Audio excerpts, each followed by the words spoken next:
4 জনকে বের করতে দেখছি। আর ব্যাংক কর্মকর্তা এবং ইয়েরা এই কতজন ব্যাংকের ভিতরে ছিল সেটা জানেন? 10-12 জন হবে। আর হ্যাঁ, এবং ব্যাংকেরই এখনো ওনারা ভিতরে আছে, এখনো তো বের হইতে পারেনি। ঢাকার কেরানীগঞ্জে রূপালী ব্যাংকে ডাকাতির খবর পেয়ে এলাকাবাসীর সহায়তায় ব্যাংকের শাখাটি ঘিরে রেখেছেন পুলিশ ও র্যাবের সদস্যরা। ব্যাংকের ভেতরে থাকা ডাকাত দলের সদস্যদের আত্মসমর্পণ করানোর চেষ্টা চলছে। অন্যদিকে 2 জন অস্ত্রধারী 12 ব্যাংক কর্মকর্তাকে জিম্মি করে রেখেছেন। সেখানে কয়েকজন গ্রাহকও রয়েছেন। এখন 2 ডাকাত সেফ এক্সিট চাচ্ছেন।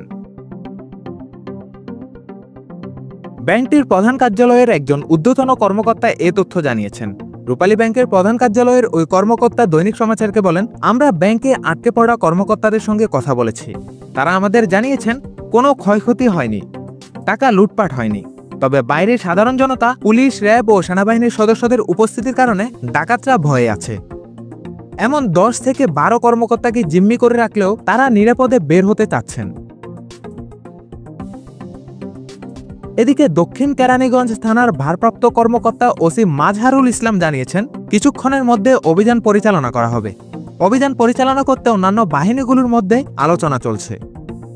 ব্যাংকটির জনসংযোগ কর্মকর্তা এরশাদুজ্জামান বলেন, দুপুরের দিকে 2 জন অস্ত্রধারী ডাকাত রূপালী ব্যাংকের ওই শাখায় ঢুকে ব্যাংকের কর্মকর্তা ও গ্রাহকদের জিম্মি করে ফেলে। তাদের মোবাইল ফোন কেড়ে নেওয়া হয়।